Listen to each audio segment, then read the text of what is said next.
Perfecto, ya se escucha.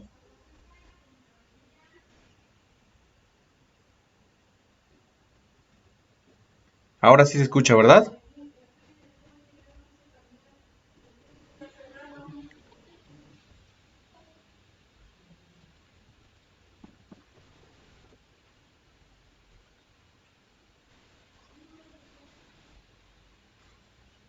¿No? ¿Todavía no?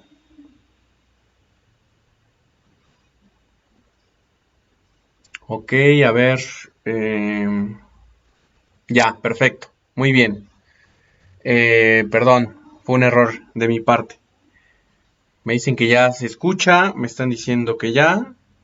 Ok, perfecto. Gracias a todos los que ya contestaron. Entonces, retomo lo que venía diciendo. Estaba encomendando nuestro trabajo, ¿no? Entonces retomo la secuencia que venía diciendo.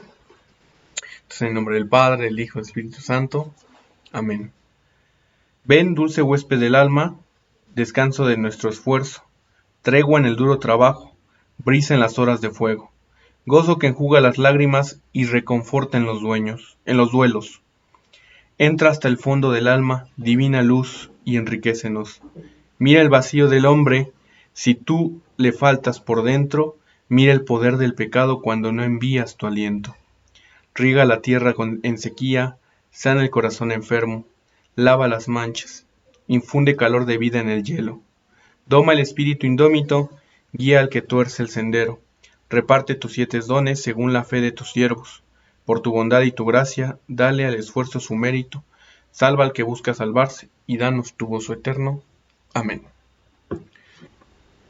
Bien.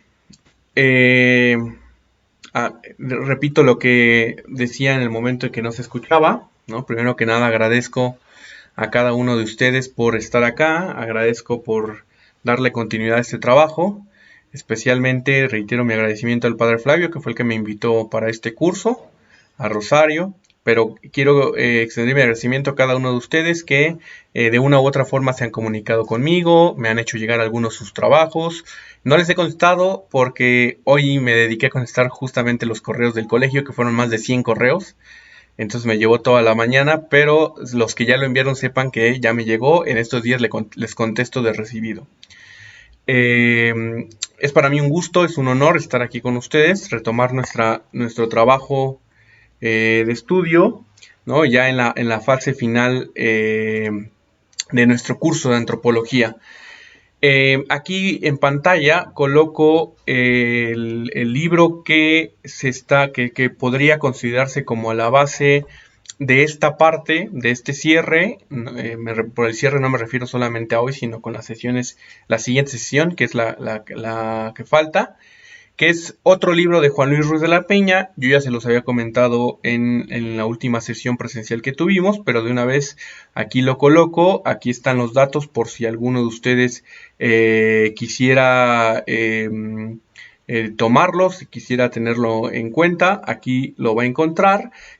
Cuando termine esta transmisión, le van a poder poner pausa para que pues puedan copiar bien los datos si ustedes así lo quieren. Una vez dicho esto, vamos a entrar en el tema que hoy nos concierne.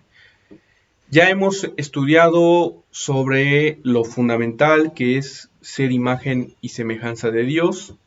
Lo hemos visto desde su perspectiva bíblica, también desde su perspectiva, podríamos decir, sistemática.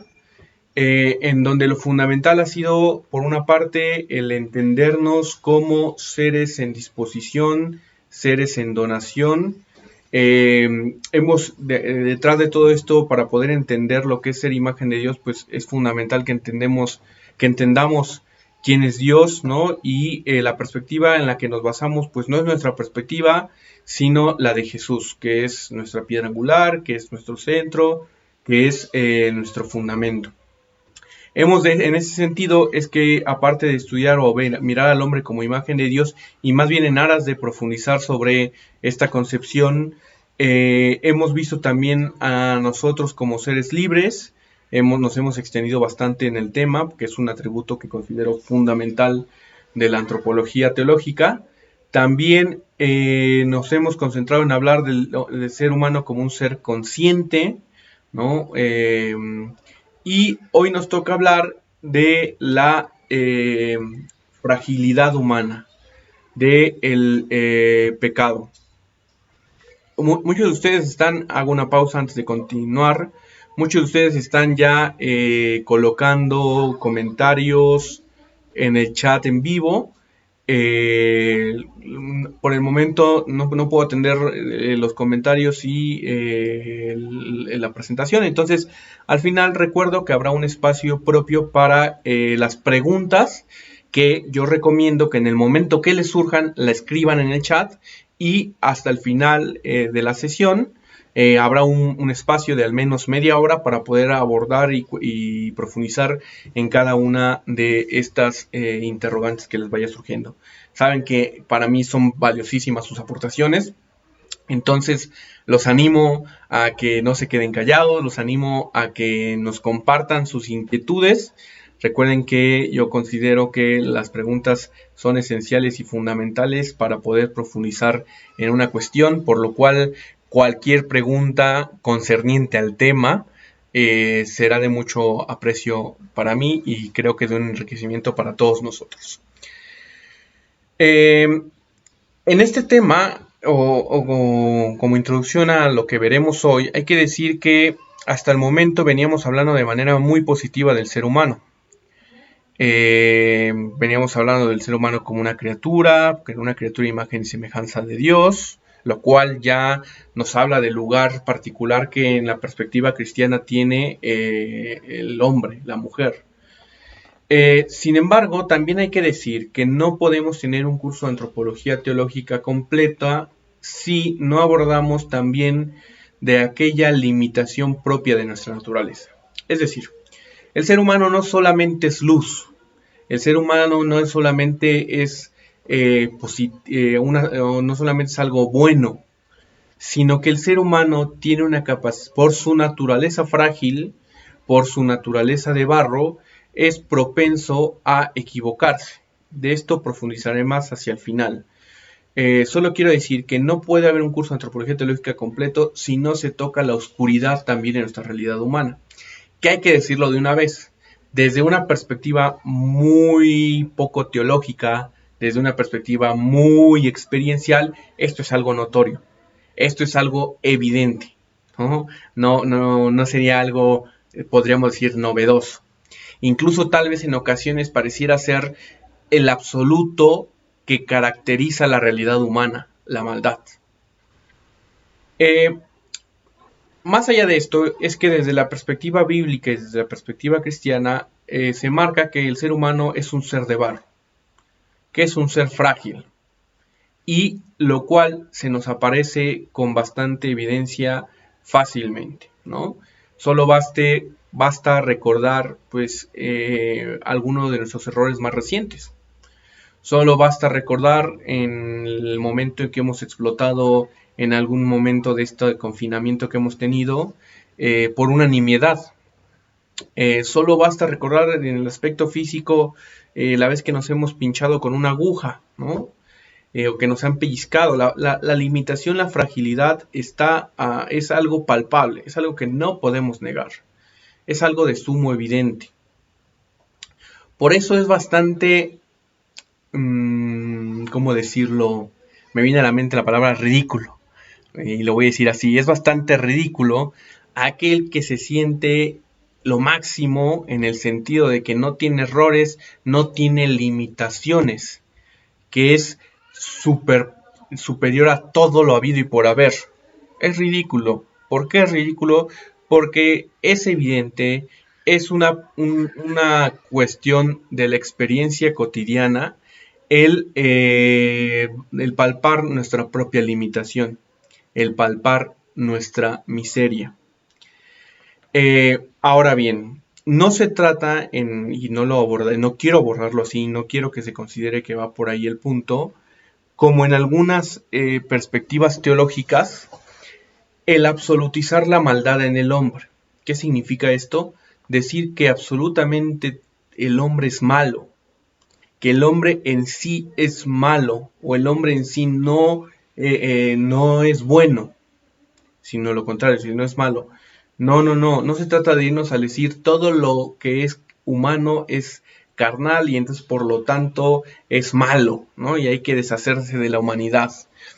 Hay ciertas perspectivas teológicas que en ocasiones han pretendido querer liberarse de toda esa supuesta, o no supuesta, de toda esa maldad, ¿no? O de querer liberarse de todo y entonces conciben al hombre como una especie de ángel, ¿no? Que lo propio del ser humano es lo espiritual, ¿no? Cuando el hombre también es materia.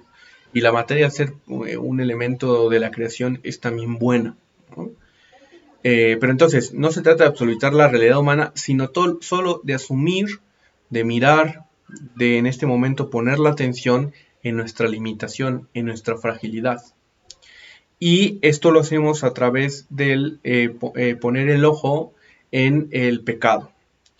Que en pantalla ustedes pueden ver la imagen de dos manos con una cadena apresándolas, ¿no? Eso es justamente lo que cuando hablamos del pecado deberíamos de alguna manera asumir. El pecado nos esclaviza, el pecado nos retiene, el pecado nos limita. El pecado es lo contrario a la plenitud y por eso hemos de asumirlo, sin, repito, irnos al extremo de mirar pecado en todo, ¿no? O mirar pecado en cada centímetro en el que en el entorno en el que en el que vivimos. Nosotros, para empezar, tenemos que mirar la confrontación de dos experiencias. Por una parte, está la experiencia humana, la experiencia, podríamos llamar, histórica, que día con día palpamos, que ahorita en esta situación de emergencia sanitaria que estamos viviendo es muy palpable, es muy evidente, de que pues pareciera ser que la humanidad es de alguna manera es miseria, como podemos ver tal vez en la imagen que aquí estoy con la que estoy apuntando en el puntero. La experiencia es que parecería señalar que el ser humano es miseria, es sufrimiento, es dolor, que no hay propiamente bondad en lo humano. Y qué mejor imagen, con el debido respeto, con el adjetivo mejor que he utilizado, para significar esta perspectiva oscura de lo humano que la imagen de la guerra, ¿no? Que la imagen de un niño con los ojos, con las manos en la cara, expresando sufrimiento. Repito, no, cuando dije mejor no es que sea algo bueno, ¿no? Yo estoy diciendo que creo que la descripción del mal, la descripción de lo miserables que podemos llegar a ser como seres humanos, se puede expresar de una manera muy completa en la imagen del sufrimiento que causa la guerra. Frente a esto, que puede ser que, repito, no se reduce el sufrimiento, el dolor no se reduce a la guerra, sino que es muy variado y es muy común en nuestra vida cotidiana, está la experiencia bíblica. Si recuerdan el Génesis en sus inicios, en el primer relato que encontramos ahí, recuerden que hay dos relatos, el relato sacerdotal que aparece primero, pero que cronológicamente segundo, y después el relato yavista que aparece segundo, pero cronológicamente es primero. En el relato, primero en el relato sacerdotal, ya vemos que después de cada momento creativo, aparece o se expresa que Dios vio que todo era bueno. El yavista tiene esta convicción. El yavista está convencido de que Dios es bueno. Y a lo largo de la Sagrada Escritura, de unas maneras a veces muy poco entendible para nuestra sensibilidad contemporánea, para la época en la que estamos, es que se nos transmite que Dios es bueno. Podría, incluso ahora me viene a la mente la objeción común que hay, ¿no? De que cómo hablas de un Dios bueno si encontramos un Dios sádico. Y hay que decir, encontramos solo en algunos momentos una perspectiva de un Dios sádico. Que esto tiene que ver con otras problemáticas exegéticas que ahorita no quiero abordar. Lo único que quiero señalar y hacia donde quiero apuntar, si lo quieren que a dónde lo puedo abundar después, pero no es ahorita de mi interés profundizar en ello, es que la perspectiva de Dios que tiene el pueblo de Israel y que después Jesús, su comunidad, ¿no? Sus seguidores tienen bien arraigada, es la de un Dios que es bueno. ¿Y cómo se expresa esto? Porque Dios es un ser que los libera. Dios es alguien que se preocupa por su pueblo. Dios es alguien que no es ajeno al sufrimiento o al dolor de su gente, de su pueblo, ¿no? Y en esto creo que es bastante común eh, encontrar muchas citas sobre el tema. Me dicen que se está trabando. Me dicen que se está atrasando un poquito, ¿no? Entonces, espero que no todos tengan la misma problemática. A ver, denme un segundo.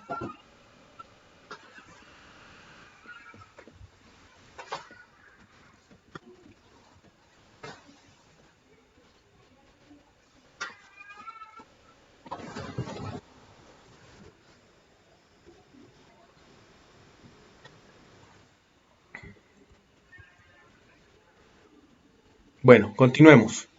Entonces, hay un choque entre la experiencia bíblica y la experiencia humana.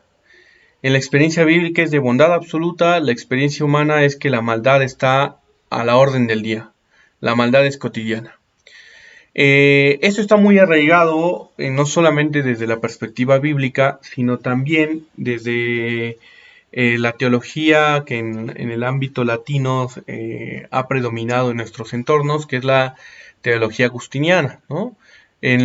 O más que la teología agustiniana, en la cual también Agustín, más bien hay un precedente, Agustín, pues, que es el neoplatonismo, en la cual se concibe o se asimila que Dios es la suma bondad. Hablo de la teología agustina pues, al ser el referente máximo de la teología occidental, de la teología latina, ¿no? Entonces, filosóficamente a Dios se le asimila al bien en su máxima expresión. Pero la realidad pareciera mostrar otra cara. La realidad pareciera mostrar que pues lo cotidiano, lo común es el mal y no propiamente el bien. Y entonces puede surgir un dilema que se remonta hasta un filósofo por allá del siglo III antes de Cristo, que fue Epicuro, el padre del hedonismo. El hedonismo es la corriente filosófica que asume el placer como la fuente de la felicidad. Muy diferente, claro, al hedonismo contemporáneo, pero también es otra cuestión que podríamos en otro momento profundizar. El tema es que Epicuro tiene un dilema, o Dios, frente al mal que vemos en el mundo, una de dos, o Dios no existe, o si Dios existe, es malvado, porque permite el mal, ¿no? Claro, el dilema es más complejo de lo que lo estoy simplificando aquí. Y esto no es una cuestión secundaria. Como nos expresa Ruiz de la Peña en el texto que al principio les he señalado, en la página 57, dice que la existencia del mal, sobre todo del mal por excelencia, que es el pecado, es problemática para el creyente. El no creyente puede aceptar tranquilamente la hipótesis de una realidad insensata. Nada le garantiza que el mundo esté en orden. La racionalidad crítica se resigna al sufrimiento más fácilmente que la mentalidad religiosa. Solo el creyente, en efecto, tiene serias razones para escandalizarse de las indignidades de la existencia, no el increyente, ¿no? ¿Qué significa esto? ¿O qué nos quiere señalar Ruiz de la Peña, si alguno de ustedes no les está haciendo tan claro? Que el hecho de que haya mal es un jaque para la fe, o mejor lo digo más que hablar de un jaque, es una situación que realmente no es banal de considerar desde una perspectiva de fe. Si existe el mal y Dios es la suma bondad, hay algo que no nos cuadra tan sencillamente, es algo que sí efectivamente nos pone a pensar, sí efectivamente nos toca el corazón sobre lo que estamos asumiendo sobre Dios. El que no cree en Dios, y por lo tanto el que no asemeja a Dios como el sumo bien, pues no tendrá este problema. ¿Por qué? Pues porque Dios no existe, pues no hay ningún inconveniente de que exista el mal. Él no cree en que Dios sea bondad. Él no cree que lo que haya creado Dios sea bueno. Pero el que no cree sí. Perdón, pero el que cree sí, sí es algo para que le haga cosquillas, sí es algo para que le pique y le haga reflexionar, repensar, le haga y ponerse a los pies de Dios y retirarse y pensar qué es lo que pasa, cómo es que se puede asimilar la existencia del mal con la fe puesta en un Dios que sumo bien.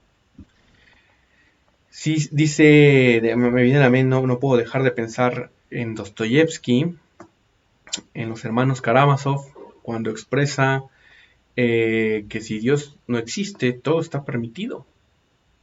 Porque si no, Dios no existe o si no ponemos la premisa de Dios, como ya lo dijimos en unas sesiones precedentes, pues el bien no es objetivo y el bien a final de cuentas depende de cada uno. Pero si Dios existe, ¿cómo es posible que exista el mal? Si Dios existe, y cuando hablamos de que Dios existe, estamos hablando de la bondad absoluta que creó todas las cosas, ¿cómo es posible que exista el mal? Seguramente a algunos de ustedes ya les vendrá a la mente por su formación, pues la respuesta tradicional que está muy presente y que es al final de cuentas tal vez la única respuesta que podríamos señalar al problema, ¿no? Que es la libertad humana. Sin embargo, pensémoslo bien, pensémoslo en detalle. Podemos dar la respuesta de una manera muy fría y de una manera tal vez solo a modo de traer una fórmula que hemos aprendido y repetir. Pero si la interiorizamos, si en nuestra vida cotidiana hemos experimentado el mal de manera directa o de manera indirecta, veremos que no es tan sencillo, no es tan simplón decir, sí, el mal viene de la libertad humana. El corazón frente a la experiencia del mal, sobre todo cuando somos las víctimas, el corazón queda dolido, queda a veces insatisfecho. Frente al sufrimiento entonces, frente al dolor que hay en el mundo, el corazón y la fe del creyente no puede quedar indiferente, no puede pasar de largo como en la parábola del samaritano, ¿no? Los que pasan antes del samaritano, que pasan de largo frente al sufrimiento. Cuando el dolor o el sufrimiento en el mundo no mueven el corazón y la fe del creyente, y aquí hago énfasis, puede ser que no esté concibiendo o adorando al Dios que se nos revela en Cristo, sino a un becerro de oro. A un Dios que se complace en el sufrimiento, que se goza en el dolor, que es causa del mal. A un Dios que utiliza el mal como medio para sus propios intereses. Y esto es algo que sí se nos ha colado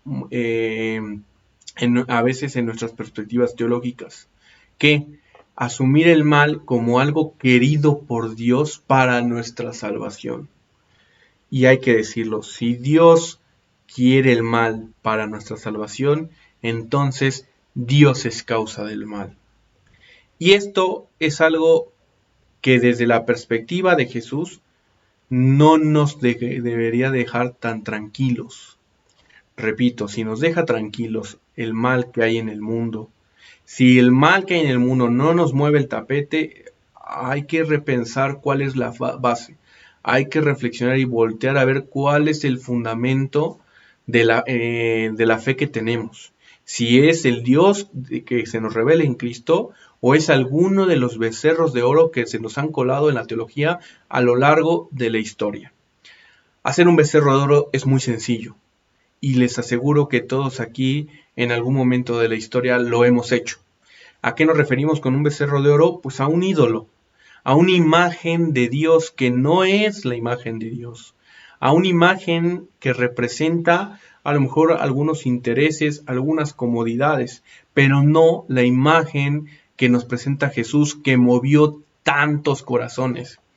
Y aunque se oye romántico ese movió tantos corazones, no me refiero a la tranquilidad del seguimiento de Jesús, ni lo digo en una perspectiva romántica. Ay, sí, qué bonito seguir al Señor Jesús. No, lo digo en el sentido fuerte, del sentido de crisis que llegó a causar la vida y el estilo de Jesús, que nos mueve y nos hace reflexionar sobre lo que estamos viviendo, sobre lo que estamos asumiendo.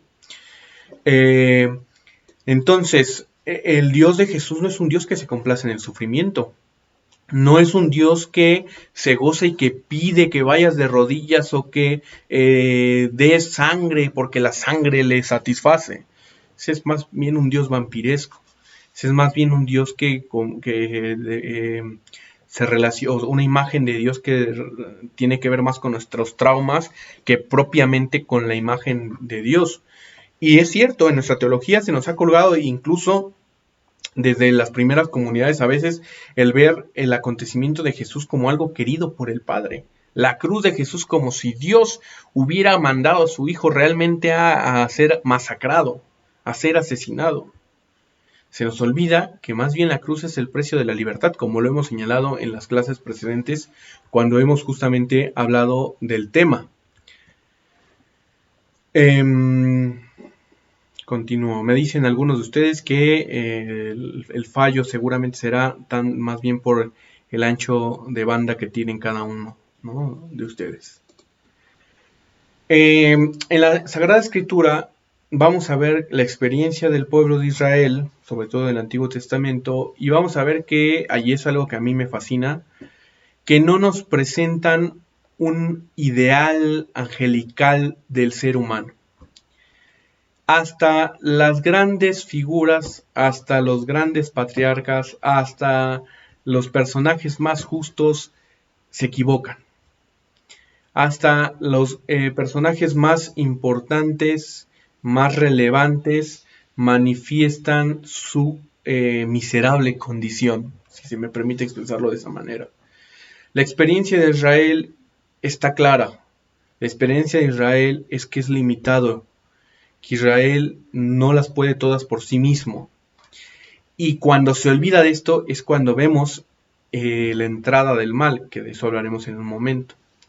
Aquí podemos, por ejemplo, ver la expresión de un salmo, ¿no? Hazme saber, Yahvé, mi fin y cuál es la medida de mis días, para que sepa cuán frágil soy.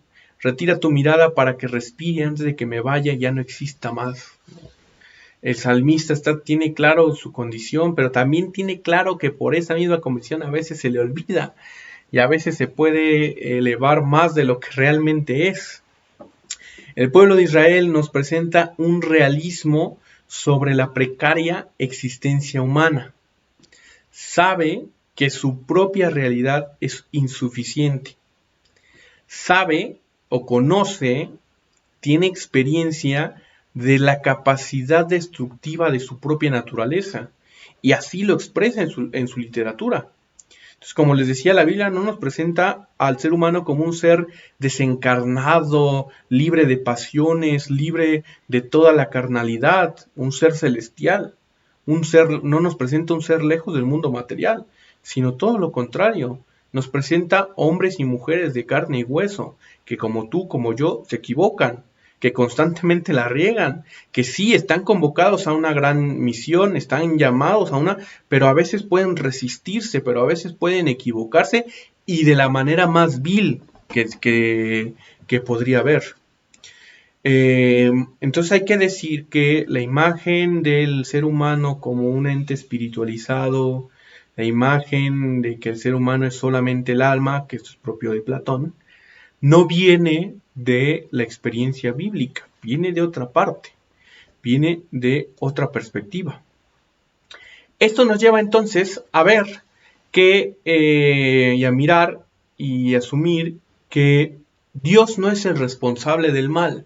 Y esto es un elemento que nosotros ya de alguna manera como una premisa, ¿no? Pero que teníamos que ir hacia allá, que vamos a ver constantemente en los textos bíblicos. Aquí tenemos algunos en los cuales podríamos recurrir para detallar, para mirar, para profundizar en ello, que Dios entonces no es la causa del mal. Hay que decir que así como conoce o como sabe el pueblo de Israel sobre su precariedad como especie, así como sabe de su limitación como seres humanos, asume que Dios no es el origen de su maldad. El mal, más bien, tiene al hombre como causa. Y la clave para entender al hombre como causa está en el aspecto relacional. ¿En qué sentido? No que el hombre, en tanto que es bueno, es la causa del mal, sino que el ser humano, en tanto que se aparta de Dios, es que yerra, es que se equivoca, es que es capaz de perder el rumbo, el sentido correcto. Entonces, la cuestión es concentrarnos en el aspecto relacional. Por eso aquí vemos en la presentación que la clave es la relación hombre-Dios, no Dios-hombre, hombre-Dios, ¿sí? Entonces, la tradición de Israel a veces parecía, bueno, no a veces. La tradición de Israel llega a vincular las penosas condiciones en que se despliega la vida humana con el estado de relación Dios-hombre. ¿Qué significa esto?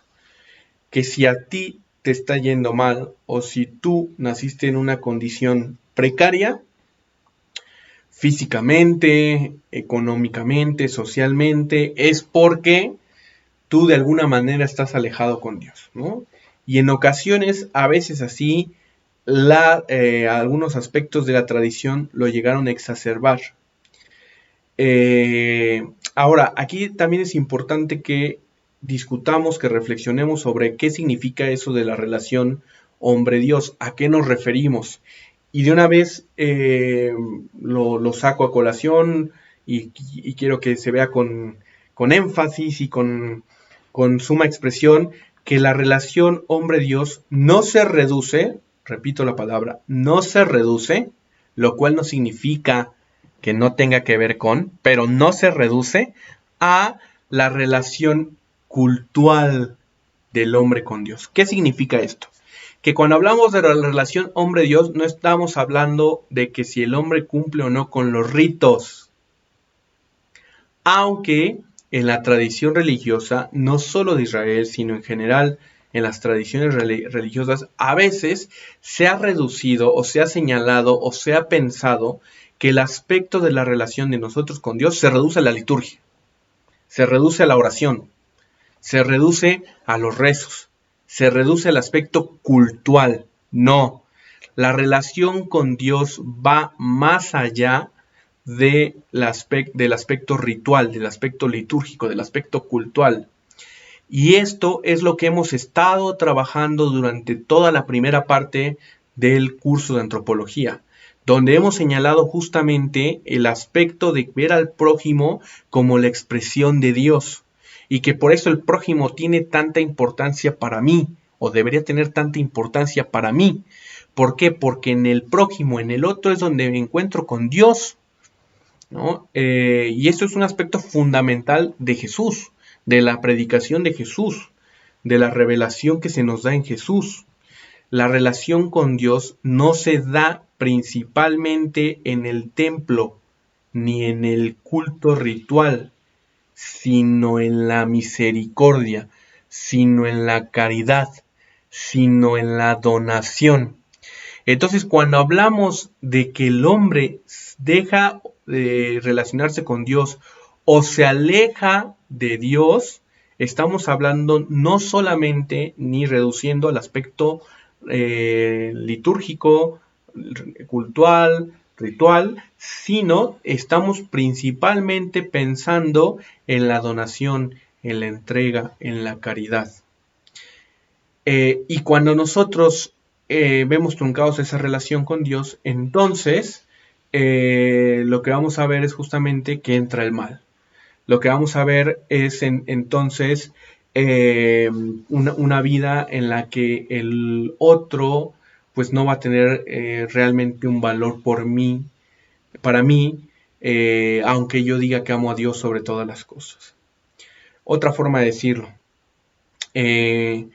Dios es el fundamento de la vida.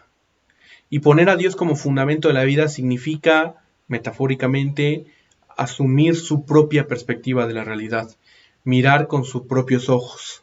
Significa comprender la realidad desde su perspectiva. ¿Y dónde encontramos esta perspectiva? En Jesús, ¿no? Jesús es la revelación plena de Dios y es el eje rector de toda la relación que hemos de tener con Dios y por lo tanto también con el prójimo. Entonces, Dios no es el mal, Dios no es, la causa del mal, ¿no? ¿De dónde viene el mal? Del corazón que se ha pervertido optando ante todo por un becerro de oro, es decir, por un ídolo, en vez de asumir al Dios que se nos ha revelado en Cristo como cimiento de la propia existencia. Es la afirmación absoluta de autonomía frente a la disposición radical que nos exige darlo todo. Detengámonos sobre esta expresión, ¿no? Entonces, primero, ¿de dónde viene el mal? De un corazón pervertido. ¿Y qué es lo que hemos de entender como un corazón pervertido? Un corazón que no sigue la voluntad de Dios. ¿Y cuál es la voluntad de Dios? Y aquí otra vez, énfasis. No es lo mismo que repetir fórmulas dogmáticas. No es aprenderse el credo, por decirlo de una manera muy simple. No es tampoco un modo de cultualidad específica. Y lo digo de otro modo. No es que Dios haya querido la liturgia romana como tal, ¿no? La voluntad de Dios es el bien, es la misericordia, es la gracia. Y entonces aquí podría surgir una pregunta o un malentendido. Entonces hay que desechar todas esas formulaciones, hay que desechar todas esas normas y concentrarnos solo en... Es que no es que haya que desechar, es que más bien hay que reconfigurar constantemente. Que todas estas fórmulas, que toda esta liturgia, toda esta cultualidad vaya siempre conforme al bien, vaya siempre conforme a la bondad, vaya siempre conforme a la misericordia, vaya siempre conforme a la gracia. Si no va conforme al bien, si no va conforme a la misericordia, si no va conforme a la gracia, entonces no va a estar yendo conforme a la misericordia de Dios. Y otra vez, el criterio para hablar del bien es Jesús. Ese es el criterio en el que nos hemos de concentrar y desde el que hemos de intentar mirar y ver lo que realmente es la voluntad de Dios, ¿no? Pero entonces, es la voluntad de Dios. Cualquier otro fundamento es un ídolo que usurpa el lugar del Creador. Cualquier voluntad distinta a la de Dios es un becerro de oro. Es un imaginario que nos hemos hecho, es algo que quiere ocupar el lugar que le compete a Dios. Por ejemplo, aquí señalamos la afirmación absoluta de autonomía. Es decir, el mal vendrá cuando nosotros nos queremos liberar absolutamente de todo factor externo e individualistamente o individualmente dominarlo todo, movernos hacia donde solamente nuestra voluntad absoluta quiera, ¿no? Eso no es reconocer nuestra limitación, no es reconocernos como criaturas, que ya lo hemos señalado antes. Ser criatura es disposición, en disposición para la donación, en disposición para la misericordia, en disposición para la bondad.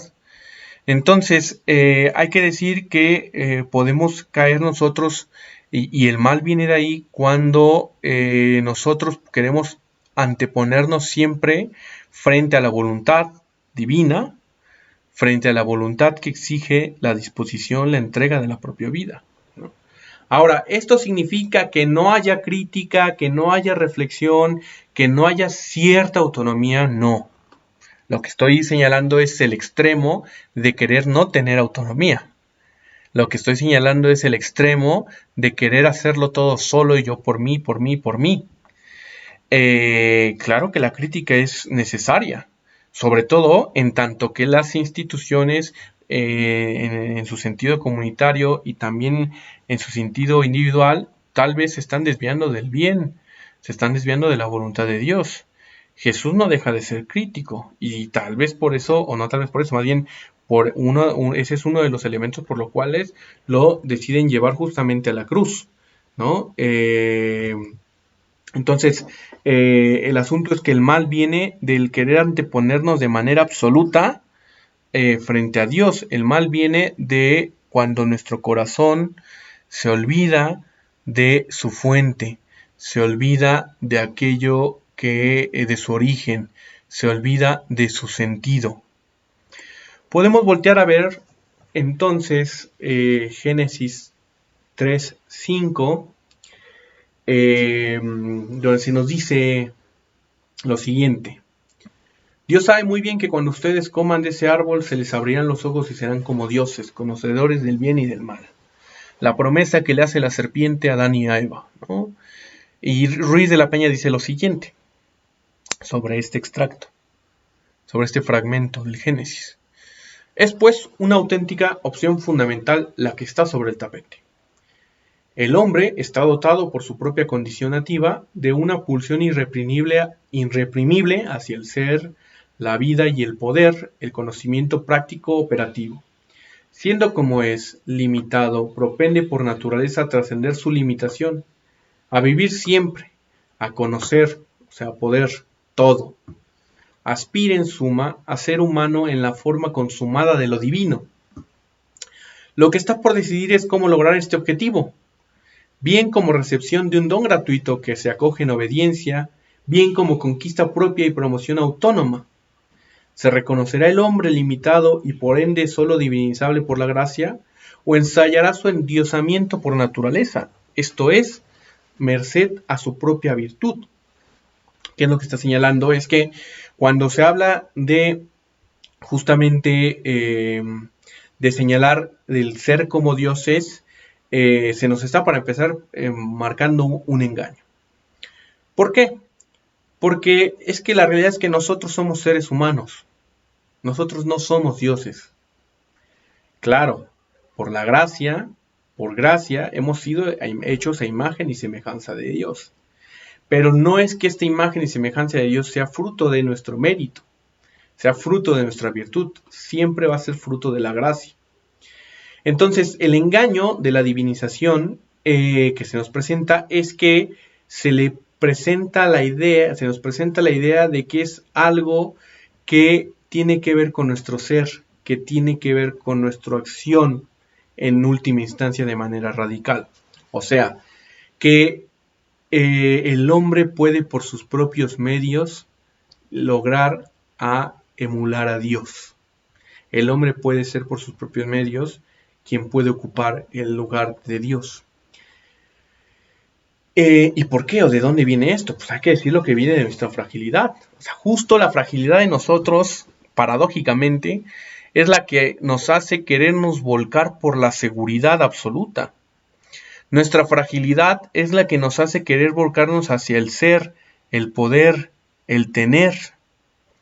Perdón por la referencia, pero en este momento justo viene a mi mente un fragmento o una película de superhéroes, ¿no? Una de los Avengers, cuando creo que es la era de Ultron, cuando a Tony Stark, Iron Man, que es el que crea una especie de campo o de escudo para la Tierra frente a la invasión extraterrestre, y este escudo se voltea y se vuelve el malo.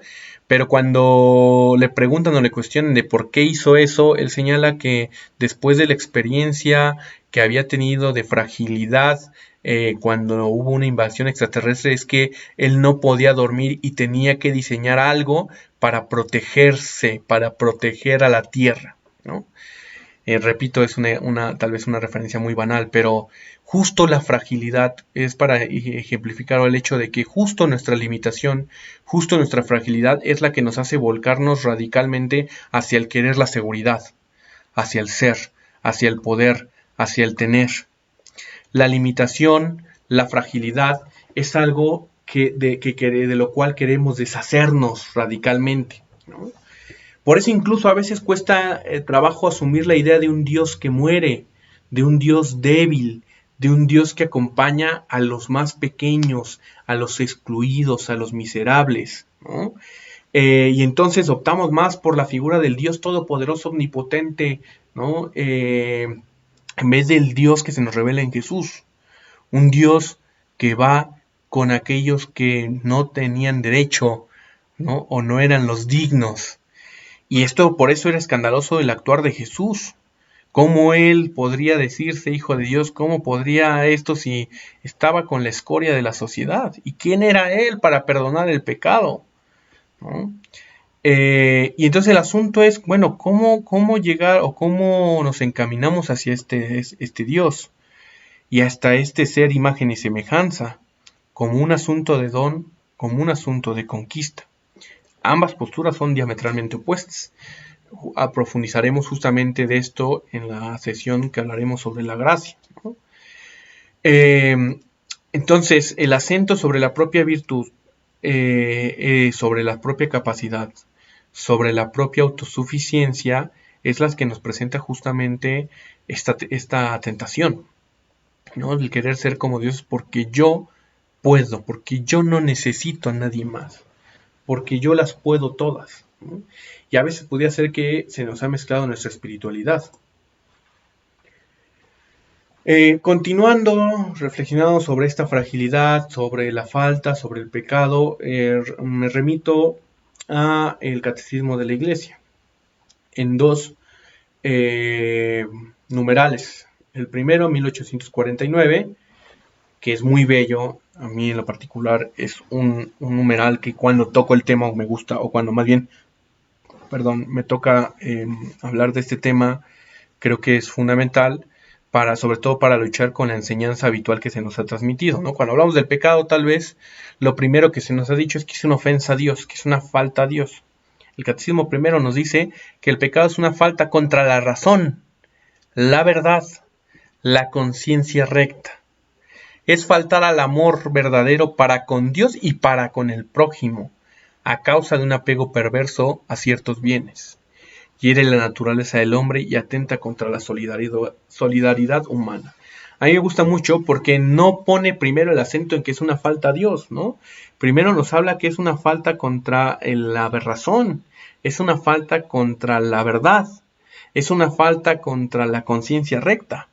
Después ya nos habla de Dios, pero junto con Dios nos habla del prójimo, no es Dios a solas, ¿no? Entonces, de alguna manera podemos decir que el pecado es una falta contra el universo en su máxima expresión, en tanto su creación y en tanto su creador.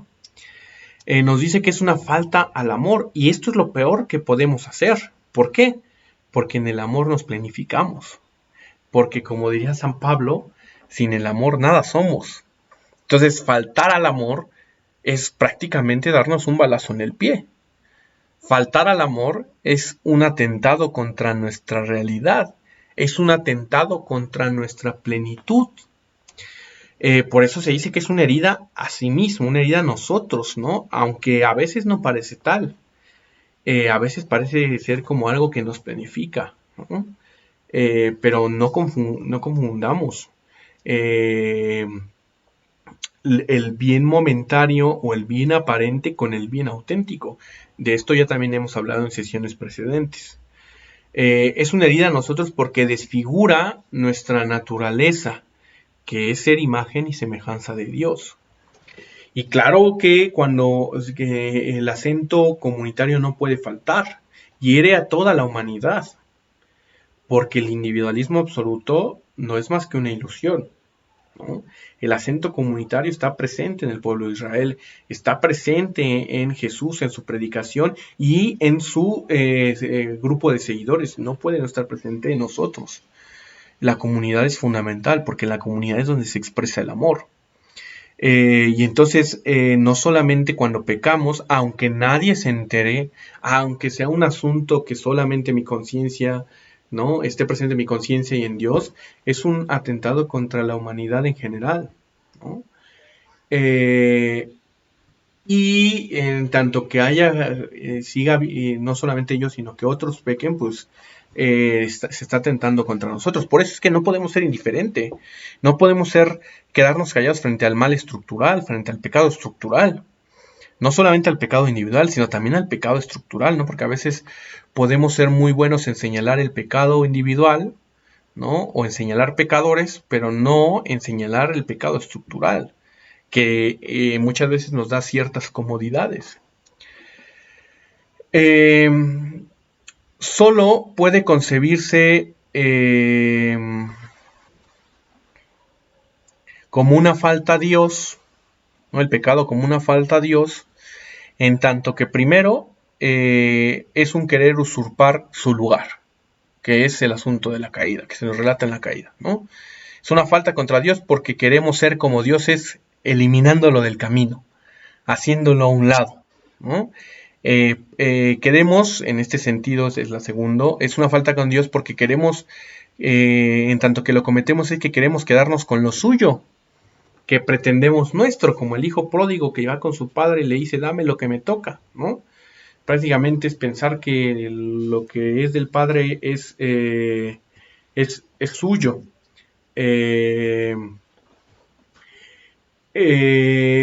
Cuando es del padre, ¿no? Y el hijo ha abusado, el hijo ha despreciado la paternidad benevolente. También es falta contra Dios en tanto que se falta al mismo amor con que Él se desborda por nosotros.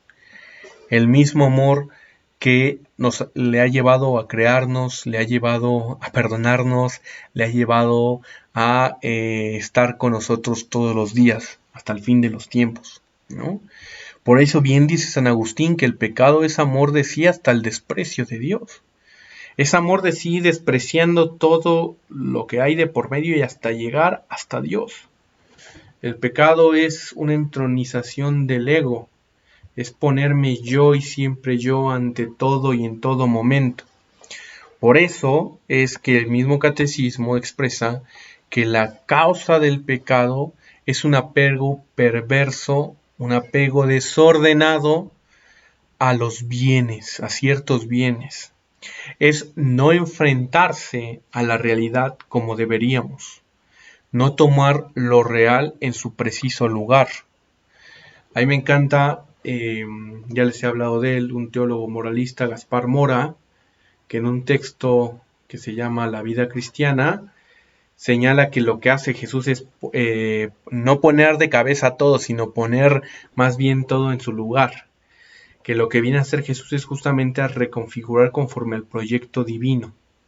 Cuando nosotros pecamos, lo que estamos haciendo es justamente no reconfigurando conforme al proyecto divino, sino desfigurando el proyecto divino, porque no estamos poniendo en orden o en su lugar los bienes de la realidad, ¿no? A final de cuentas, entonces, como nos expresará el texto de Génesis 3:7, que no lo pongo aquí, ¿no?, pero que parafraseamos con estas palabras de Ruiz de la Peña, el pecado es esencialmente falaz, es esencialmente ilusorio. Nunca cumple su promesa. Nos promete todo y realmente, en cambio, lo que logramos con el pecado es vaciarnos. Paradójicamente, entre más nos llenamos, más nos buscamos, más nos vaciamos, ¿no? Y entre más nos vaciemos, más nos dispongamos, más nos donemos, más estamos rellenándonos. Pero el pecado nos vacía, nos promete la felicidad, nos promete la plenitud, nos promete el gozo y a lo mejor sí nos lo dará momentáneamente, pero no permanente. Nos promete ser como dioses, pero en cambio desfigura nuestra naturaleza de imagen y semejanza. El pecado es un engaño, es un fraude, porque nos cambia la plenitud que perdura por un instante de disfrute. Es el intercambio nefasto de espejitos por oro. Es un fraude, es una ilusión. El pecado no nos planifica. Sí, nos puede dar momentos de gozo, sí. Nos puede dar momentos de alegría, sí. Y aquí podría decir, hay que definir adecuadamente alegría, ¿no? Pero ¿me puede dar una aparente felicidad? Sí, pero es aparente, pero es momentánea, pero no es planificante. Nos denigra. Por eso es falaz. Por eso es un fraude. Y a manera de resumen, a manera también de conclusión para ese momento y pasar a sus preguntas, quiero retomar lo siguiente. ¿Por qué entonces es posible el pecado? ¿Por qué nosotros pecamos? ¿No? Primero entendamos esta primera perspectiva. Recordemos, nosotros no somos Dios. Por eso es que nos vamos a caer. Por eso es que proponernos un ideal de bondad absoluta para nuestra vida no es real. Nosotros somos seres limitados, no somos Dios. Y aquí pasamos justo al otro aspecto. No somos Dios, sino que nuestra naturaleza es de barro. Somos frágiles, somos limitados. Por eso es que es posible que nos equivoquemos. Pero además, porque como lo dijimos cuando hablamos de la conciencia, el corazón, nuestra opción fundamental, nuestra conciencia es un proyecto, es algo que se trabaja, es algo que se lleva a cabo día con día, es algo en lo que uno puede, que uno tiene que orar, que uno tiene que estudiar, que uno tiene que profundizar, ¿no? Y por eso tiene sentido la misericordia de Dios, porque no somos Dios, porque nuestra naturaleza es de barro y porque es un proyecto para el cual nosotros somos limitados, es que a final de cuentas la misericordia de Dios prevalece.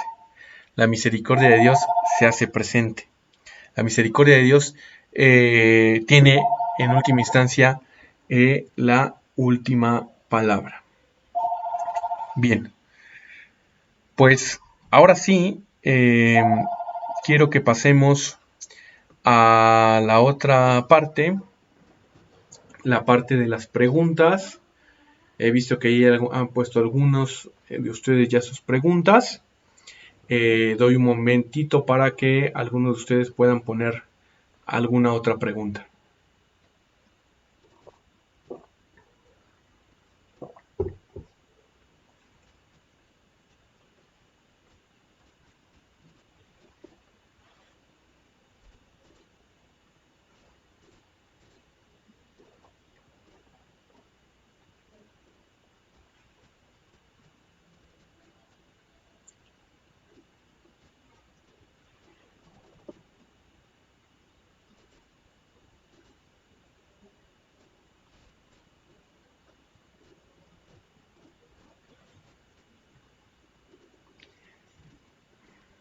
Bien.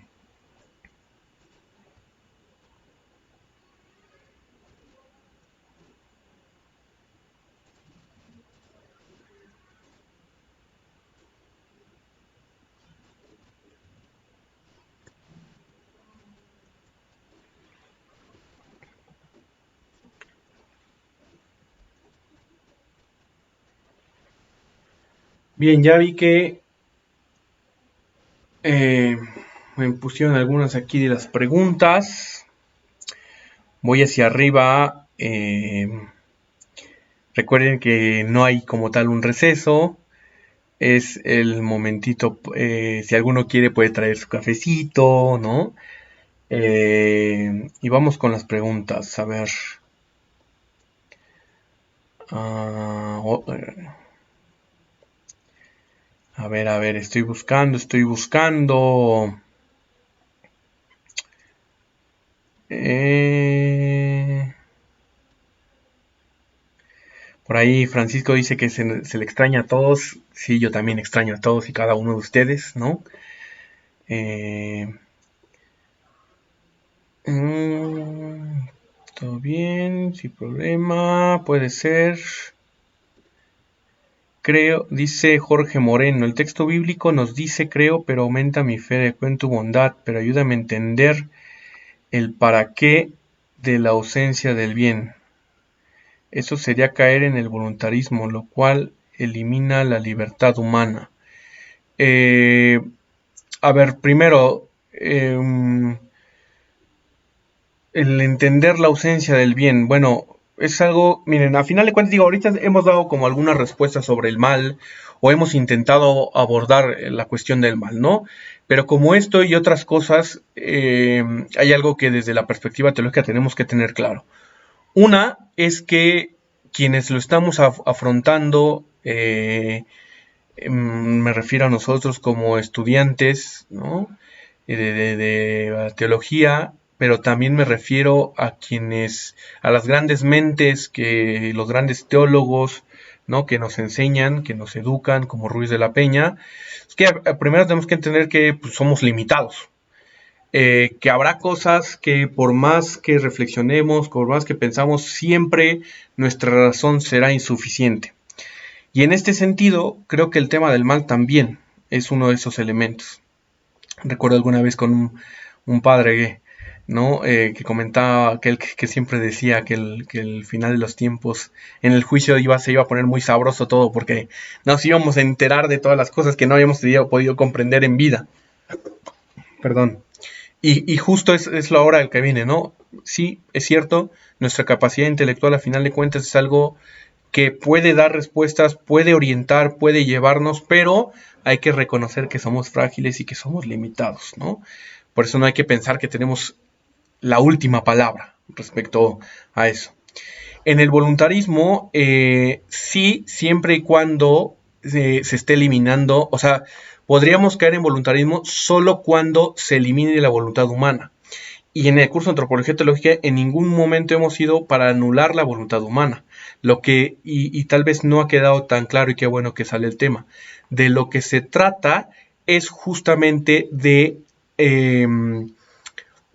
asumir la voluntad de Dios en nuestra propia voluntad, o mejor dicho, de alinear nuestra voluntad con la voluntad de Dios, de alinear nuestros gustos, nuestros deseos con los de Dios. Siempre vamos a poder decir que no, y muchas veces lo hacemos, y la experiencia de cada uno de nosotros creo que en eso bien puede señalar, ¿no? Pero no se está diciendo que se elimine la voluntad humana. Cuando hablamos de asumir la voluntad de Dios, no significa elimina tu voluntad. No se puede, ¿no? Tal vez lo expresé de así o dio a entender eso. Agradezco la acotación, pero no va por ahí. No va el tema de decir el ser humano no tiene una voluntad, sino el ser humano ha de orientarse, en tanto que es limitado, ha de orientarse, ha de volcar su voluntad hacia la voluntad de Dios. El padre Edgar justamente, bueno, no sé si el padre, pero dice Edgar Tobar, señala que es justo lo que Jesús criticaba a los fariseos, ¿no? El rigorismo del rito por encima de la persona, exactamente, ¿no? El pensar, el poner la culturalidad por encima del prójimo, por encima de la persona, pues es olvidar el fundamento, es olvidar lo esencial, ¿no? No, tampoco se trata de que digamos, no haya rito, no haya cultualidad, ¿no? De alguna u otra forma, pues lo hay, como comunidad humana lo necesitamos, una forma estructurada de dirigirnos a Dios. Pero cuando ésta pierde su sentido es cuando se olvida o cuando elimina del aspecto relacional con Dios, el aspecto relacional con su prójimo, con su entorno. ¿Por qué, dice Gabriela, ¿Por qué los que son santos tenían la presencia de Dios en su vida, aun si tenían caídas en el pecado? Esta es una pregunta extraordinaria. Es tal vez por, y me voy a atrever a decirlo como lo pensé, no es muy aventado, es tal vez por el puritanismo en el que hemos caído en la dinámica religiosa. Pensar que Dios tiene que ver solo con una vida perfecta, lo cual está fuera de nuestras manos. Ni los más santos de los santos han tenido una vida perfecta. Pensar que Dios no va o no tiene que ver con la inmundicia. No sé de dónde, bueno, sí podría señalarlo aquí, pero como cristianos no podríamos asumir esta postura.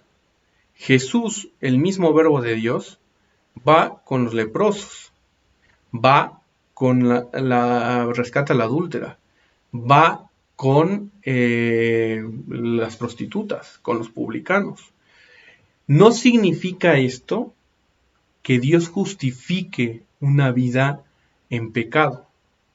No es lo que estoy queriendo señalar. Lo que estoy queriendo señalar es que Dios, incluso en estos estilos de vida, se hace presente. Y justo le interesa ir hacia estos modos de existencia. Que hay que decirlo, no podemos sentirnos excluidos de esos modos de existencia. ¿Qué significa esto? No podemos pensar que nosotros somos mejores que los otros. No puedo pensar que yo, porque no he estado en la cárcel, soy mejor que los presos que están en la cárcel. ¿Sí se entiende? Si no, podríamos voltear otra vez a Jesús cuando nos habla del modo en que ora el publicano y el fariseo, ¿no? Publicano que ni siquiera es capaz de levantar la cabeza y el otro que gracias Señor porque no me hiciste como esto. Y no va por ahí. Entonces, sí, los santos tienen la presencia de Dios en su vida y aún tienen caídas en el pecado, claro que sí. Como nosotros tenemos presencia de Dios en nuestra vida y aún así nos equivocamos. Y cada vez que nos levantamos es justamente también por la misma presencia de Dios que mediante su Espíritu nos anima y nos recoge, ¿no? Es que hay que entender que el modo en que Dios se hace, que hay que creernos de verdad esto de la omnipresencia de Dios. Que a veces pareciera ser que nada más creemos que Dios está presente en los aspectos que a nuestro parecer son los dignos. Pero no, Dios está presente y nos acompaña, su Espíritu nos acompaña aquí con creyentes y con no creyentes, con católicos y con no católicos, nos guste o no, ¿no? Entonces la presencia de Dios hay que pensarla más ampliamente de nuestros reduccionismos puritanistas que podemos llegar a tener en ocasiones, ¿no? Luego, Estelita o Estelilla dice, sigue el curso, espero respuesta sí, sigue el curso. Estelita, espero que te hayas podido conectar y si no, pues esto va a quedar grabado y lo pueden ver en otro momento. Antonieta Linares pregunta por el pecado estructural. Sí, cuando hablamos de pecado estructural hablamos justamente de aquellas estructuras de la vida humana que hemos diseñado, esos estilos de vida que estructuralmente tienen el pecado. Otra forma de decirlo, porque tal vez no lo aclaré. Hay en nuestro estilo de vida hay elementos o hay aspectos que están tan arraigados en nuestro modo de vida que han sido cotidianos, pero que no vemos que detrás traen de sí un aspecto de pecado. Por ejemplo, la injusticia o la desigualdad, ¿no?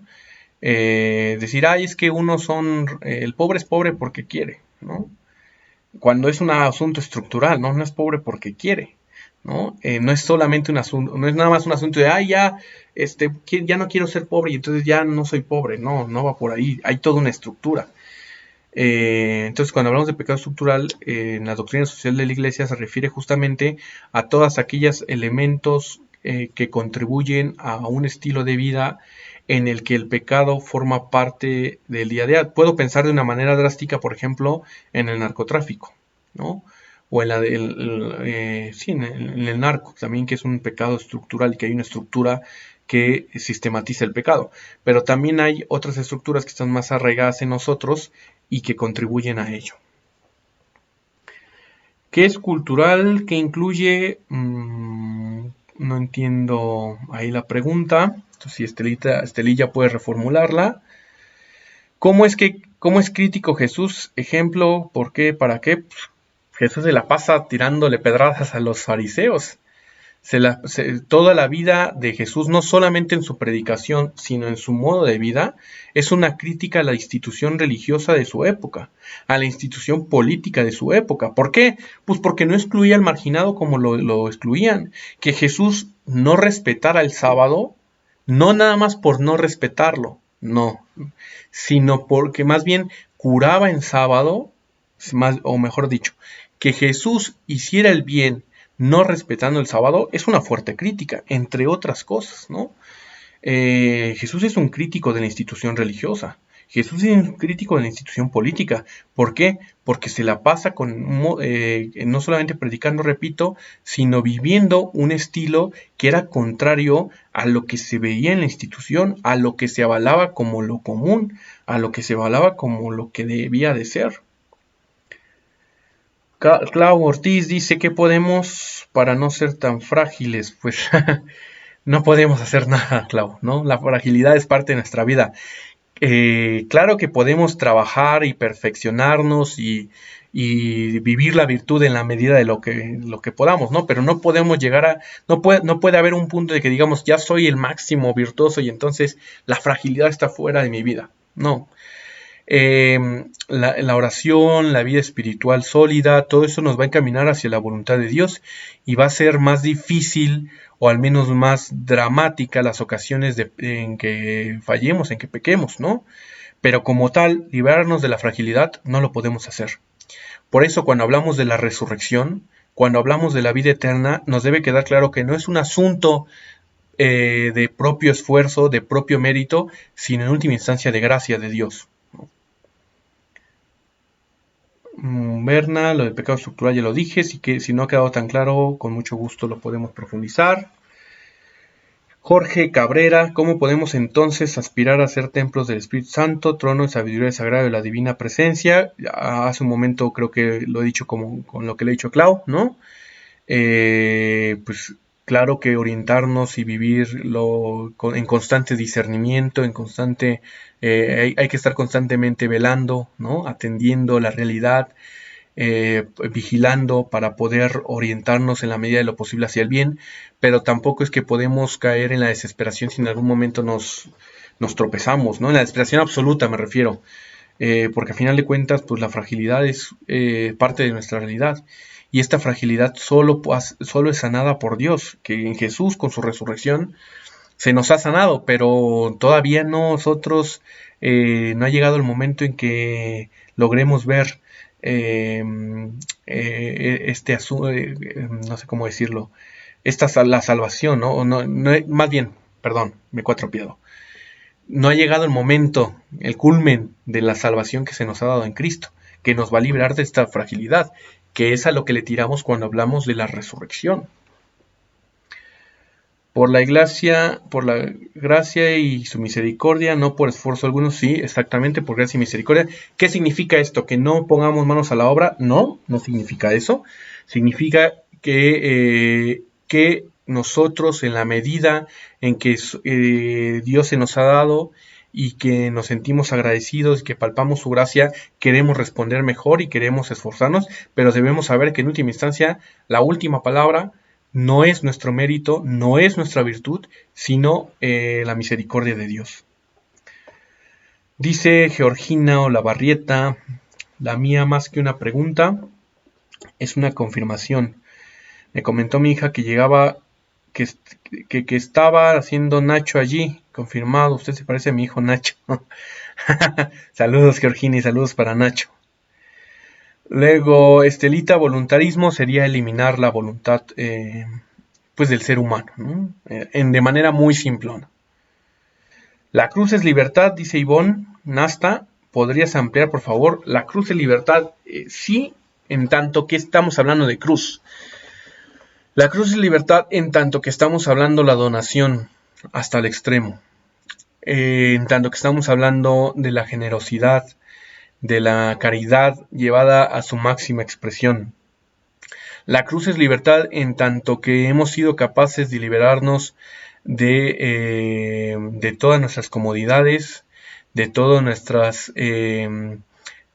pues todo aquello que nuestro ego llama, y hemos sido capaces de dar la vida por el prójimo, hemos sido a dar la vida en amor hacia otros, ¿no? Jorge Moreno, en absoluto, a eso me referí. Bien, saludos Jorge.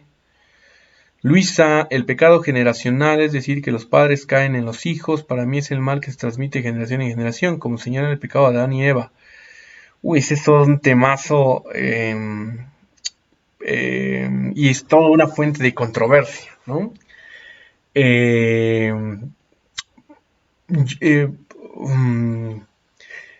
Yo remitiría a justamente al texto de Ruiz de la Peña si quieren profundizar en ello. Pero de momento digo lo siguiente, no es algo, y por qué mi resistencia a querer responder tan directamente el asunto. Yo es algo que sigo trabajando, que sigo reflexionando, que sigo orando sobre el pecado original, ¿no? Desde la perspectiva teológica que manejo, y aquí lo hago con toda la intención, se las pongo con pincitas, y lo remito más bien al catecismo, lo remito más bien al texto de Ruiz de la Peña, con sinceridad te los digo. Yo creo que es algo de las cosas que hemos de reflexionar y repensar a fondo y a profundidad, ¿no? Y que justo ha sido de las cosas que Jesús ha criticado constantemente. El entender que el pecado es generacional o en tanto que el pecado siempre es comunitario, ¿no? Pero de ahí a pensarlo como una mancha específica o que se nos carguen culpas es otro asunto. A través del dolor de vivir ese mal, Dios se nos manifiesta y eso al final es la voluntad de Dios.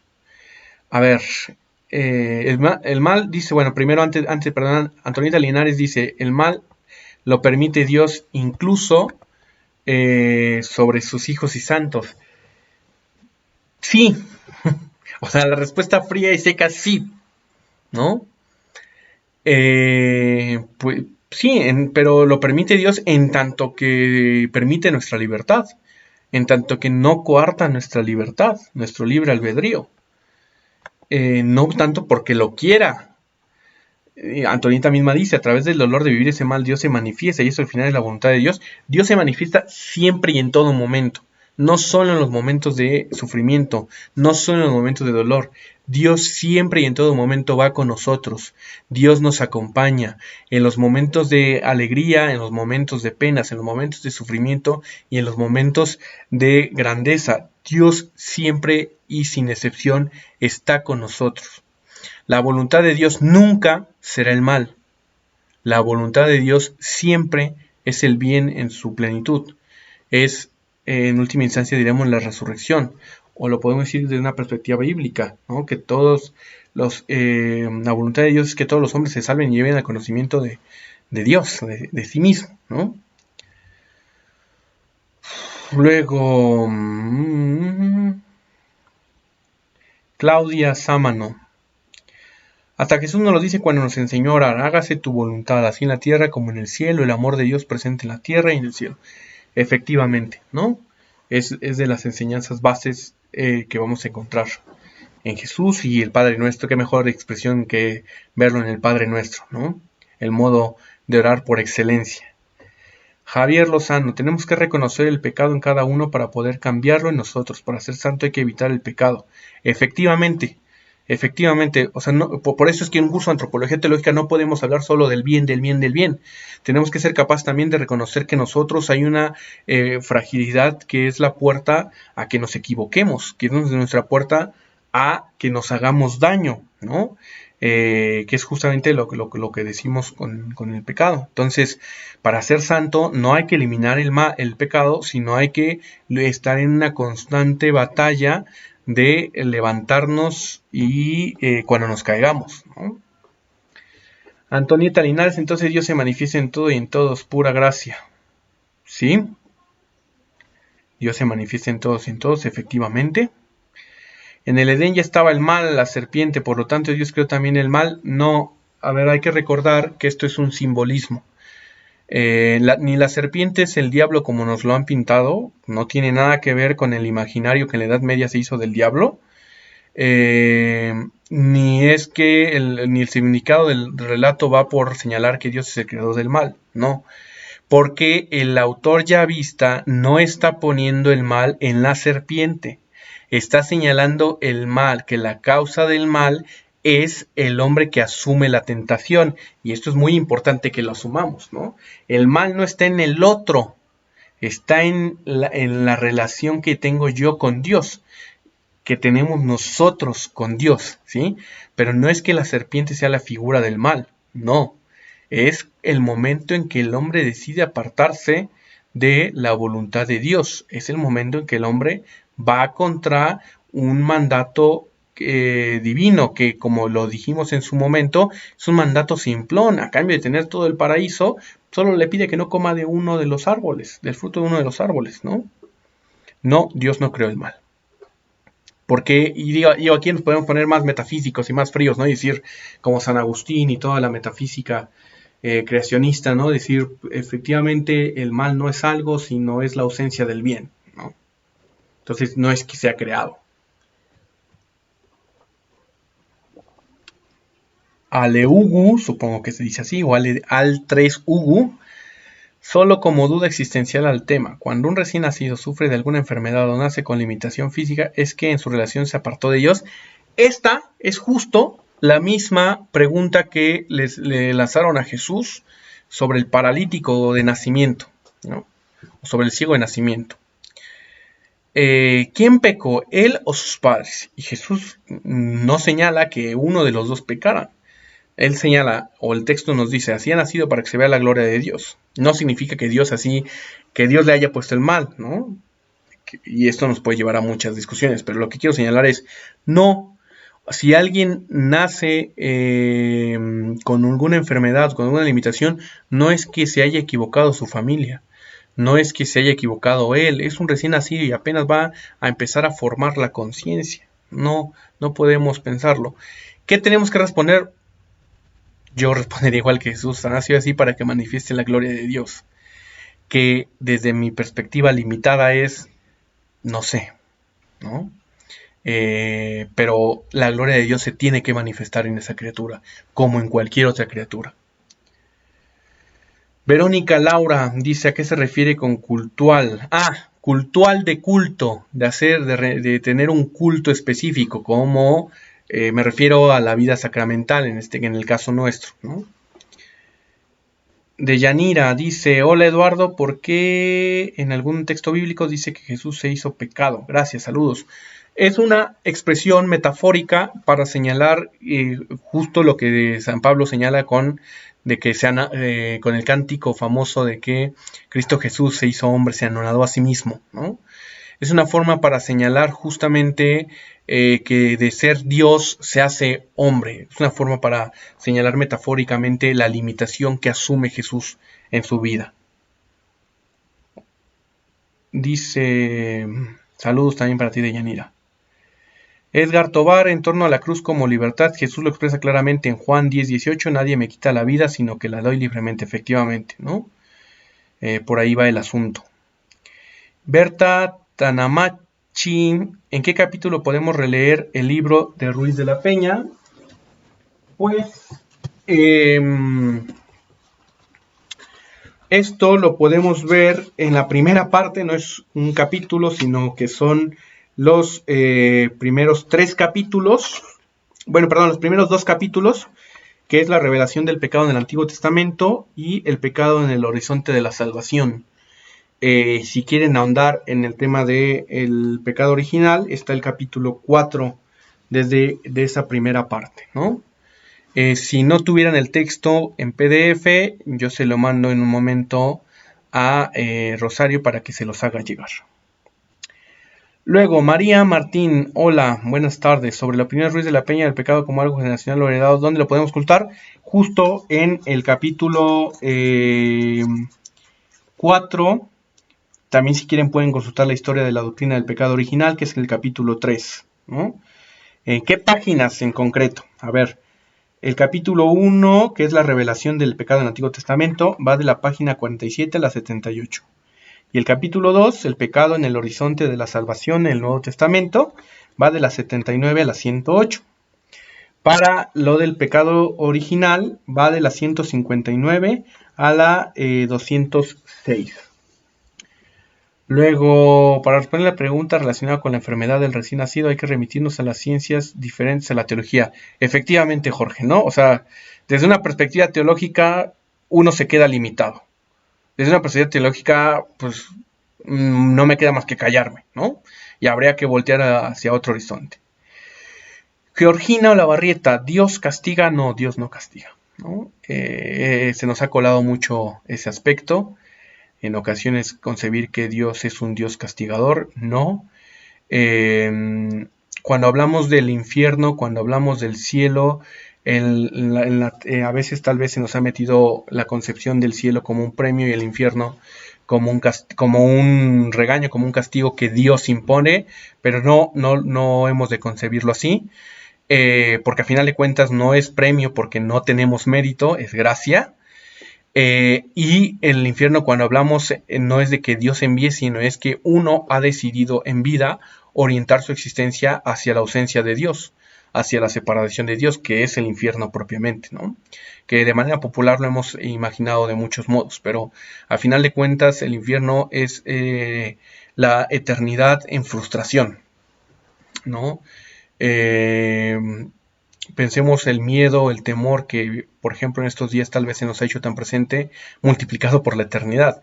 Pero ¿por qué vamos ahí? No porque Dios nos envíe, porque nosotros libremente hemos querido optar, ¿no? Por uno u otro lado. Claro, el cielo es un don que se otorgará, ¿no? Carlos Ortega, de su perspectiva, ¿cómo comprendes los tiempos que vivimos? No sé precisamente a qué te refieras, si refieres a lo del COVID o al tiempo en general, pero te quiero decir lo siguiente, justo ahora estoy escribiendo un artículo sobre la esperanza. Más adelante ojalá me lo puedan publicar en el Indosoc. Y justo en estos días he querido justamente quedado pensando, reflexionando, orando sobre este tema. Frente a lo que he visto, principalmente desde la perspectiva filosófica, en la que he visto a veces una perspectiva muy... que el tema se ha ido sobre hablar de que si se acaba el capitalismo, que si comienza un capitalismo más duro, etcétera. Yo he querido como retomar las fuentes de la esperanza desde la perspectiva cristiana y mirar esta perspectiva que estamos viviendo siempre con el horizonte de la esperanza, ¿no? Entender que sea lo que sea que venga, a final de cuentas la esperanza tiene que prevalecer, porque sea lo que sea que venga, a final de cuentas el bien es el que triunfa, la última palabra es la de Dios, y no me refiero precisamente a que las cosas aquí vayan a mejorar, ¿no? Puede ser que sea el final de los tiempos, no lo sabemos, ¿no? Pero en última instancia la esperanza se asienta sobre que Dios es el que tiene la última palabra y que en última instancia su gracia nos acompañará. Dice... Espérenme que ya me ganaron las preguntas. Dice... Luego...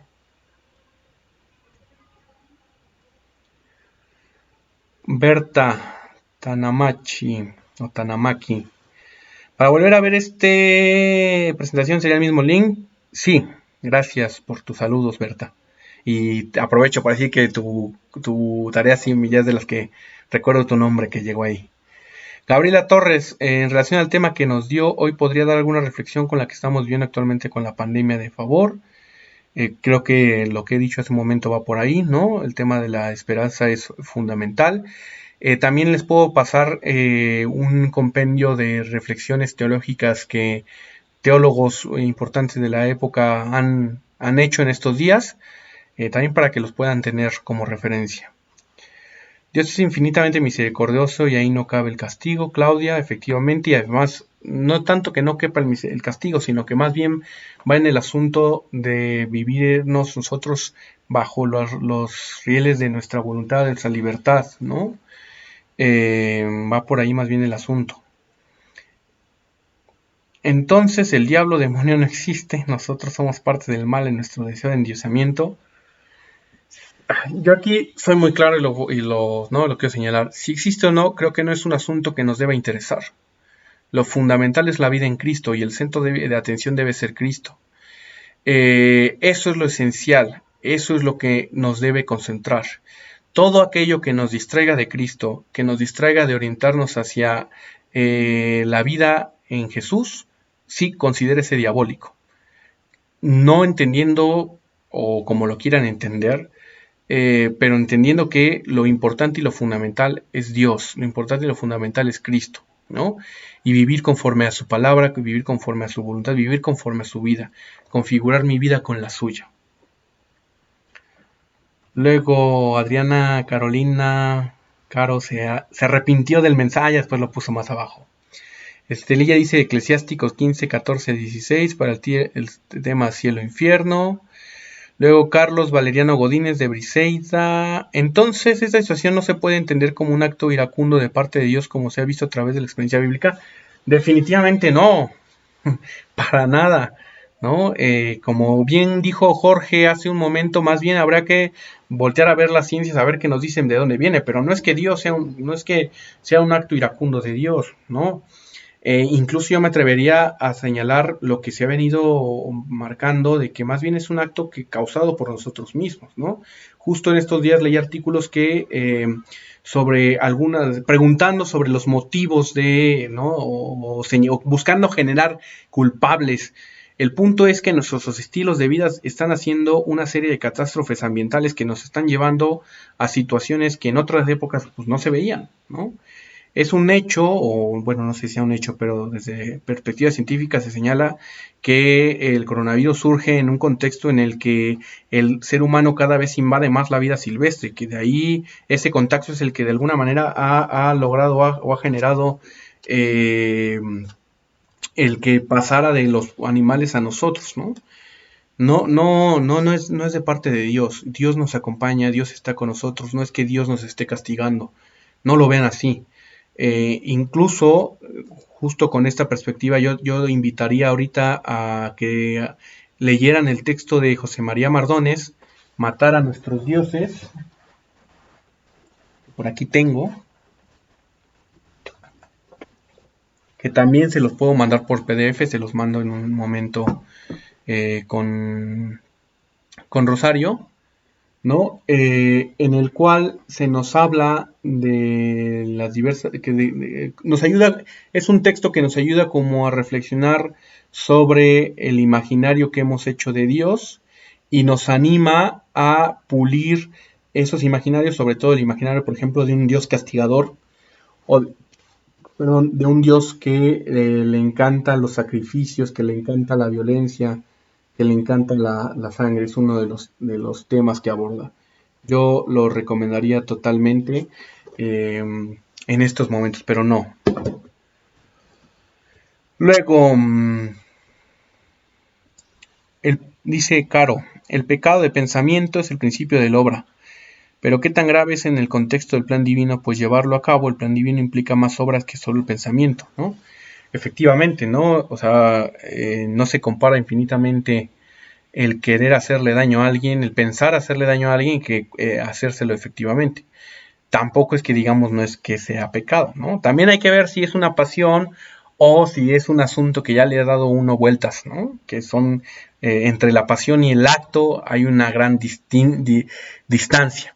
Y aquí, Caro, a ti que en alguna ocasión en el curso que tuvimos, no recuerdo si de introducción a la filosofía o de hermenéutica de textos, que leímos a Santo Tomás, te recordaría justamente la distinción que hace Santo Tomás entre pasión y acto, ¿no? Y entonces habría que ver si ese pensamiento que viene es un acto que hemos consentido o es la pasión que de momento me surge, ¿no? Claro que la pasión se puede convertir en acto, ¿no?, cuando le damos consentimiento.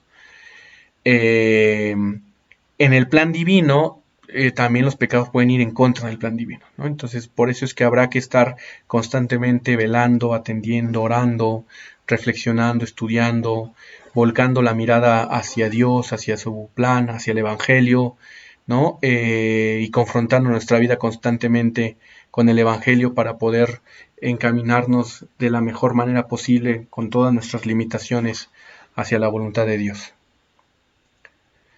Sí, estaré súper lo del compendio.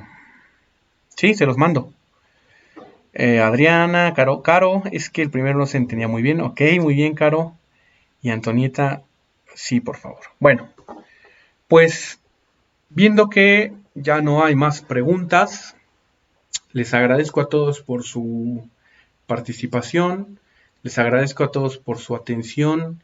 Si a alguno de ustedes todavía no ha quedado tan claro alguna de las cosas, si alguno de ustedes no estuvo presente en la transmisión en vivo y tiene dudas, o si estuvieron presentes pero no se animaron a enviar la pregunta, no duden en enviarme un correo o a través de Rosario, comunicarse y con mucho gusto contestar y seguir dándole vueltas a esto que venimos trabajando. Les agradezco mucho su atención, que Dios les bendiga, les mando un abrazo fuerte, espero que su familia y ustedes estén pasándola de la mejor manera posible y que Dios nos bendiga a todos. Muchas gracias.